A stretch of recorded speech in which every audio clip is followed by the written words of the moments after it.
반갑습니다, 여러분. 고신대 교목실의 김준모 목사입니다. 개강하고 캠퍼스로 다시 돌아오신 여러분들 진심으로 환영합니다. 우리 신입생들 특별히 환영합니다. 작년 같은 경우 코로나19로 인해서 3월달 여러분이 이 교정을 밟지를 못했는데요. 올해는 이 캠퍼스에서 또 여러분이 좋은 추억들을 많이 만들어 가실 수 있으면 좋겠습니다. 특별히 이제 곧 벚꽃이 피게 될 겁니다. 우리 학교 그리고 학교 주변 벚꽃이 정말 아름답습니다. 우리나라에서 가장 아름다운 곳 중 하나가 아닐까 싶습니다. 여러분이 캠퍼스의 낭만을 좀 느낄 수 있으면 참 좋겠습니다. 작년 같은 경우 제가 브이로그처럼 교정도 많이 보여드리고 제 소개도 많이 했는데 계속하면은 그러니까 이번에는 생략하겠습니다. 혹시 우리 신입생들 중에 저를 조금 알고 싶으신 분들은 인스타그램에 들어오셔서 배고픈 대식가를 치십시오. 그러면 제가 거의 전용으로 사용하는 해시태그가 나옵니다. 거기에 들어가셔서 저와 팔로우를 맺어주시면 저도 마팔하겠습니다. 그곳에서 제가 어떤 사람인지 한번 보시고 교제하면 좋을 것 같습니다. 성경 말씀을 읽겠습니다. 제가 읽어드리겠습니다. 오늘 로마서 1장 16절 말씀입니다. 내가 복음을 부끄러워하지 아니하노니 이 복음은 모든 믿는 자에게 구원을 주시는 하나님의 능력이 됨이라. 먼저는 유대인에게요 그리고 헬라인에게로다. 아멘. 오늘 제가 읽었던 이 말씀은 바울이라는 분이 하신 말씀입니다. 바울은 어떤 사람이냐? 기독교에 있어서 이 바울은 아주 중요한 사람인데요. 원래 바울은 이 기독교인들을 박해하는 일에 앞장섰던 유대인은 이스라엘 사람을 말합니다. 유대인이었습니다. 그런데 그날 또 그가 기독교인들을 잡으려고 박해를 하기 위해서 가던 길이었습니다. 다마스커스, 여러분 아시는 다마스커스라는 곳으로 가고 있었는데 그 도중에 예수님을 만나게 되었죠. 물론 예수님은 그가 생각할 때 예수님은 십자가에 이미 죽은 분이었습니다. 그런데 신비로운 방법으로 부활하셨던 예수님이 그에게 나타나신 거죠. 그리고 그 예수님을 만난 이후에 이 바울은 인생이 바뀌었습니다. 기독교인을 핍박하던 자에서 완전히 180도 바뀌어서 이 예수님을 전하는데 자신의 평생을 바치는 사도가 되었습니다. 이 바울을 통해서 지금의 터키 지역과 유럽의 많은 곳의 교회가 세워지게 되었던 것입니다. 그러면 오늘 이 바울이 복음을 부끄러워하지 않는다라고 말하고 있는데 먼저 복음이 무엇인지에 대해서 간단하게 한번 설명을 해야 되겠죠. 이 복음이라고 하는 것은 우리 기독교인들이 믿는 구원의 그 진리입니다. 기독교의 구원관이 이 복음에 담겨 있다라고 하면 될 것입니다. 복음은 영어로 good news, 기쁜 소식입니다. 왜 이 복음이 기쁜 소식인가? 우리가 한번 살펴보면 좋겠죠. 간단하게 제가 소개해 드리겠습니다. 성경을 보면 하나님께서 이 세상 모든 것을 창조하셨다라고 말씀하고 있습니다. 창조하신 것들마다 보기에 좋았습니다. 그 중에서도 가장 하나님께서 기뻐하시고 보기에 좋아하셨던 것이 바로 인간입니다. 하나님께서는 이 인간을 만드시고 그를 낙원으로 초대하시고 이 인간과 함께 영원히 사귀며 행복한 삶을 살기를 원하셨습니다. 그런데 이 땅 가운데 죄가 들어오게 된 것이죠. 성경이 말하는 죄는 우리가 말하는 윤리 도덕적인 것만을 이야기하지 않습니다. 살인, 강도, 미움, 음란 이런 것들은 어찌 보면 죄의 결과다라고 말할 수 있을 것입니다. 성경이 말하는 죄는 무엇인가? 성경은 인간이 창조주이신 하나님을 부인하고 하나님이 자신 위에 계시다는 것을 인정하기 싫어하고 그 하나님으로부터 귀를 막고 하나님께서 우리에게 하시는 말씀을 따라 살려고 하지 않는 그 모든 것, 자신이 원하는 대로 자신의 마음대로 살려고 하는 그와 같은 모습들, 이것을 죄라고 표현하고 있습니다. 이 죄 때문에 인간은 하나님이 만드신 낙원에서 쫓겨나게 되었고요. 죄로 인하여 찾아오는 많은 고통 속에서 살아가게 되었습니다. 성경은 오늘날 일어나고 있는 우리 인간 사회의 고통들이 바로 이 죄에서부터 시작되었다라고 말하고 있습니다. 이 죄를 해결하기 위해서 인간들은 많은 노력을 했겠죠. 종교를 만들기도 하고요. 철학을 발전시키고요. 또 과학 문명을 발전시키고 요즘으로 치면 AI, 인공지능, 그렇죠? 얼마나 우리 문명이 많이 발전했습니까? 여러 가지 방식으로 유토피아를 만들어 보려고 하나님께 닿아보려고 노력을 했습니다. 그러나 그러한 노력들은 완전한 결과를 맺을 수는 없었죠. 그것은 오늘 우리가 이미 경험하고 있는 바입니다. 우리 사회가 얼마나 문명적으로 발전해 있습니까? 이제 곧 하늘을 날아다니는 택시를 타고 우리가 생활하게 될 시대가 멀지 않았습니다. 하지만 여러분, 우리 사회에 아픔들이 없나요? 문제들이 없나요? 그렇지 않죠. 문명이 이렇게 발전함에도 불구하고 여전히 우리 인간 사회에는 수많은 아픔과 문제들, 범죄들이 있음을 보게 됩니다. 성경은 이것이 우리 인간의 죄 때문이다 라고 말하고 있다는 것이죠. 여러분, 더 나아가서 성경은 우리 이 인간의 죄 때문에 결국 인간은 이 땅에서 죽을 수밖에 없는 유한한 존재가 되었다라고 말합니다. 그리고 이 죽음 이후에는 하나님의 심판대 앞에서는 날이 있을 것이다 라고 우리에게 말씀하고 있습니다. 이러한 것들을 볼 때 참 우리는 두려운 마음도 듭니다.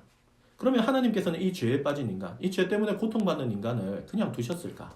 그렇지 않겠죠. 그렇다면 우리 기독교인들이 하나님을 사랑의 하나님이라고 말하고 하나님을 믿는다, 의지한다, 사랑한다라고 말하지 않을 것입니다. 하나님께서는 위로부터 이 죄에 빠진 인간을 구하기 위한 방법을 주셨습니다. 그 방법이 무엇입니까? 바로 아들 예수님을 이 땅에 사람의 몸으로 보내신 것이죠. 그리고 이 예수님께서 이 땅에 오셔서 우리를 가르치시고 하나님 나라의 하나님의 말씀들을 우리에게 전하여 주실 뿐만 아니라 이 예수님께서는 우리를 대신하여 자신이 하나님으로부터 우리가 받아야 할 모든 심판을 대신 짊어지시고 십자가에서 희생의 죽음을 당하셨습니다. 사실을 우리가 마음으로 믿고 예수님을 우리의 구원자로 받아들이면 우리에게 어떠한 일이 일어납니까? 바로 우리의 죄의 문제가 해결되고 하나님과 끊어졌던 교제가 다시 시작되어지고 우리가 하나님의 사랑받는 자녀가 되고 또 하나님의 보호와 모든 좋은 것들을 누리는 하나님 나라의 백성이 되게 된다라고 성경은 말하고 있습니다. 이것이 기독교가 말하는 이 구원에 대한 이야기인데요. 네, 어떻습니까? 뭐 깊은 소식이라고 말할 수 있지 않겠습니까? 그래서 우리 기독교인들은 이 예수님을 통한 구원, 하나님께서 우리에게 주신 이 구원의 메시지를 복음이다라고 말하고 있는 것입니다. 오늘 그런데 이 바울은 이 복음을 내가 부끄러워하지 않는다라고 말하고 있습니다. 부끄러워한다. 왜 그럴까요? 당시에 이 복음에 대해서 조금 의문을 가지고 있는 사람들이 있었던 것 같습니다. 이 복음을 다른 사람들에게 전하는 것에 있어서 좀 부끄러워하는 사람들이 있었을 수도 있겠습니다. 그도 그럴 것이 당시에 기독교는 아주 소수의 종교였습니다. 사실 유대교의 입장에서 볼 때 자신들의 유구한 역사를 가진 이 종교에서 떨어져 나간 이단화 정도로 생각했을 것입니다.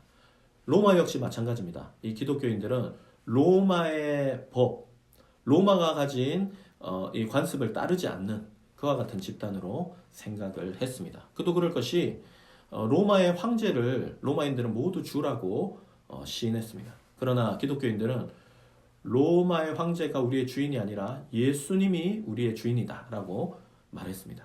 그렇기에 국가에 반역하는 자들로 생각될 수 있었을 것입니다. 그들에 대한 핍박이 많이 심해졌을 때 그들은 지하 무덤으로 들어가 그곳에서 숨어 살았습니다. 이런 것들도 기독교인에 대해 안 좋은 인식을 가지게 했을 것입니다. 기독교에는 성찬이라는 것이 있는데요. 예배 시간에 예수님의 피와 살을 상징하는 떡과 포도주를 함께 나누어 마시는 것입니다. 마시고 먹는 것이죠. 이것이 잘못 오해가 되어서 기독교인들은 식육을 하는 식인 집단이다라는 오해까지도 받곤 했습니다. 기독교에 들어오면은요, 종과 주인이 함께 예배를 드리고 한 식탁에서 밥을 먹었는데 이런 것들도 로마가 가진 어떤 사회의 가치를 전복시키는 그와 같은 위험한 것으로 해석될 수 있었겠죠. 그래서 기독교인들은 많은 오해와 박해를 받았습니다. 그러니까 이 기독교인들이 어떻게 했습니까? 나는 이 복음을 들고 있지만 내가 아는 이 복음을 사람들에게 소개한다고 했을 때 그 사람들이 이것을 순순히 받아들일까 하는 의심이 있었을 것입니다. 사실 사랑하는 여러분, 목사인 저 역시도 오늘날 좀 그러한 생각들을 가지고 있습니다. 예, 정말 안타까운데요. 오늘날 참 기독교에 대한 오해들이 우리 사회에 만연해 있는 것 같습니다. 물론 죄송합니다. 물론 교회가 잘못한 부분들이 있죠. 그 부분에 대해서는 우리가 반성해야 할 것입니다. 우리 기독교인들이 먼저 더 모범적인 삶을 살아야 하는데 그렇지 못한 것을 우리는 반성해야 할 것입니다. 그러나 분명히 오해도 있습니다. 이 코로나19와 관련하여서 일어나고 있는 많은 문제들에 있어서 기독교에서조차 이단으로 또 불건전한 단체로 생각하는 곳에서 많은 문제들이 일어나고 있는 것도 사실입니다. 여러분, 매스컴은 좋은 이야기들은 하지 않죠. 기독교인들이 또 교회가 하고 있는 좋은 일들은 그냥 좋은 일입니다. 하지만 문제가 생겼을 때는 항상 그렇죠, 뉴스거리가 되는 것이죠. 그러다 보니 오늘날 기독교, 오늘날 교회도 많은 오해를 받고 있다 생각합니다. 물론 여러분, 이게 다 오해다, 우리는 아무 잘못도 하지 않았다, 이런 것을 이야기하는 것 아닙니다. 저 역시 먼저 반성합니다. 그러나 제가 오늘 말씀드리고 싶은 것은 그와 같은 우리 기독교인의 부족한 모습에도 불구하고 우리가 가지고 있는 이 복음의 메시지, 기독교인이 가지고 있는 이 복음의 메시지는 여전히 유효한 것이요, 여전히 능력이 있는 것이다 라고 저는 말씀드리고 싶습니다. 많은 사람들이 오늘 바울이 우리에게 말씀하고 있는 것처럼 이 복음으로 인하여 자신의 인생이 변화되었기 때문에 그렇습니다. 먼저는 저 자신이 증인입니다. 네, 저는 목사의 아들로 태어났습니다. 예, 목사의 아들이니까 당연히 이런 말 하겠죠. 그렇지 않습니다. 전 사실 어릴 적 조그마한 교회에서 목회하시는 아버지 밑에서 자라면서 참 교회에 대한 상처를 많이 받았습니다. 누구보다 정직하게 열심히 일하시는 아버지 목사님. 그런데 성도들은 불어날 생각을 하지 않고요. 늘 문제들이 일어나는 것들을 저는 보게 되었죠. 지하에 있는 학교 책상에 놓여진 교회에는 사람들이 오려 하지 않았습니다. 오라는 성도들은 오지 않고 홈리스들이 늘 찾아오셨습니다. 그러면 아버지는 돈을 드리기도 했고요. 심지어 제가 본 것 중에 집에 있는 속옷까지 가져다가 그분에게 드렸던 기억이 납니다. 그런데도 왜 하나님은 우리 교회를 도와주시지 않을까? 그런 생각에 참 반항을 많이 했었던 것 같습니다. 네, 저는 중학교 시절 대학생만 되면 교회를 탈출해야 되겠다 생각을 했더랬습니다. 그게 제 목표였던 것이죠. 그런데 고등학교 가면서 제 삶이 바뀌게 되었습니다. 소위 여러분 잘 아시는 교회 오빠, 교회 누나들이 제 주변의 친구로 오게 된 것이죠. 그들을 통해서 많은 영향을 받았고요. 어느 날 갑자기 성경의 말씀이 그리고 기독교의 이 복음이 제 마음에 와닿기 시작했습니다. 성경이, 하나님이, 예수님이, 십자가가, 교회의 구원이 저에게 진지한 것으로 다가오기 시작했습니다. 그때부터 제 마음 가운데 많은 변화들이 일어나게 되었고요. 제 마음 가운데 있던 방황, 또 두려움, 채워지지 않는 공허함들이 사라지는 경험을 하게 되었습니다. 대학이 되면 교회를 탈출하려고 했는데 신학과를 가게 되었고요. 목사가 되어서 그 탈출하려고 하던 교회를 지금까지 섬기고 있습니다. 저만 그런 것일까요? 증인들은 얼마든지 있습니다. 이번 3월 말에 한 예쁜 간호사, 우리 선배가 이 경건의 영상에 나오게 될 건데요. 이 학생 역시 우리 학교에 신앙을 가지지 않고 들어왔던 학생이었습니다. 저랑 같이 10년 전쯤에 경건 모임반, 지금 비기독교인들을 위한 소그룹 모임인데요. 그 경건 모임반을 했던 친구입니다. 그때는 두드러지지 않았습니다. 별로 여기에 모임에 관심이 없나 보다 저는 생각을 했더랬습니다. 그런데 몇 년이 지난 후에 이 친구가 카톡으로 메시지를 보냈습니다. 목사님, 제가 지금 사실 교회에서 교회에 있대요. 그리고 선교를 준비하고 있는데 교회 이제 단기 선교입니다. 잠시 교회에서 나가는 단기 선교를 준비하고 있는데 갑자기 목사님 생각이 났어요. 그때 목사님이 잘 성경에 대해서도 가르쳐 주시고 지도해 주셔서 오늘 제가 이렇게 신앙생활을 하고 있습니다. 감사합니다. 제가 이 말에 얼마나 감동했는지 모릅니다. 비단 먼 얘기 아니고 최근에 있었던 일입니다. 우리 학교를 다니는 학생인데요.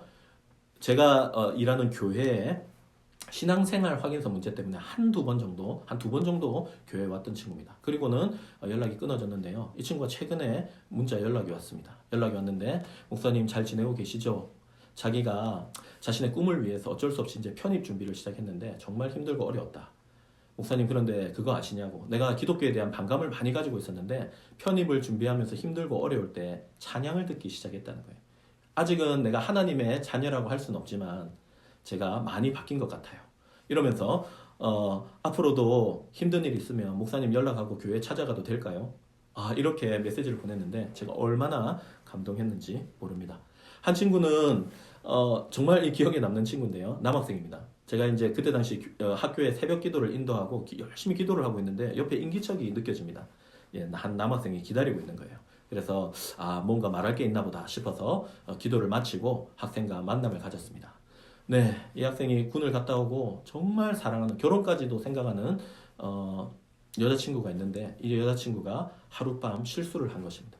그것 때문에 너무 괴로워서 모든 생활이 마비가 된 거예요. 학교 생활부터 해서 모든 게 마비가 돼서 이렇게는 살 수 없겠다 싶어서 저를 찾아온 겁니다. 교회를 안 다니는 친구입니다. 교회를 안 다니는데 어려운 일이 있고 뭔가 답답해서 털어놓아야 되겠는데 목사를 찾아온 것입니다. 그래서 그날 저랑 같이 상담을 했고요. 제가 그 여자친구를 다시 만나고 안 만나고는 너의 자유다. 하지만 나는 너 자신을 위해서 그 여자친구를 좀 용서했으면 좋겠다. 이렇게 말하고 둘이서 예, 제가 기도하고 그 친구 눈물을 흘리면서 같이 기도했었습니다. 졸업때가 되었는데요. 저는 까맣게 잊고 있었는데 이 친구가 찾아왔습니다. 그리고 저에게 이야기하는 겁니다. 다시 그 여자친구와 만나서 지금 잘 사귀고 있고 요즘은 매주 가지는 못하지만 교회도 나가고 있습니다. 감사합니다. 이야기를 하는데 제가 얼마나 감사했는지 모릅니다. 사랑하는 여러분, 그렇습니다. 이 기독교 복음, 저는요 확신합니다. 이 복음이 우리의 삶을 바꿀 수 있다. 뭐 지금 당장은 아무런 문제가 없을 때는 크게 관심이 없을 수 있습니다. 하지만 여러분 인생에 있어서 큰 문제들이 찾아올 때 나는 왜 살아가는 거지? 나 같은 존재가 살아갈 의미가 있을까? 나에게는 왜 이렇게 아프고 힘든 일들만 가득한 거지? 나는 내 삶에 길이 보이지 않는다. 여러분 이런 생각들이 들 때 한번 우리 경건의 시간을 통하여 들려지는 말씀들을 기억해 보십시오. 그리고 하나님이 계시고 그 하나님이 여러분을 포기하지 않으셨고 사랑하시고 여러분을 하나님의 자녀로 만들기 위해서 하나님이 가장 소중하게 여기는 아들을 이 땅에 보내셔서 희생하셨다라는 이 메시지를 다시 한번 생각해 볼 수 있기를 원합니다. 여러분 이것이 우리의 마음에 쑥 들어오게 되면은요 우리의 생각이 바뀌어지게 됩니다. 그 이후에 우리의 삶이 바뀌어지게 됩니다. 저는 확신합니다. 여러분에게 이와 같은 좀 복이 있으면 좋겠습니다. 사랑하는 우리 또 이 복음을 이미 받아들인 하고 여러분들에게 권하고 싶습니다. 이 복음에 걸맞는 부끄럽지 않은 모습으로 여러분 살아가면 좋겠습니다. 그리고 여러분 확신하십시오.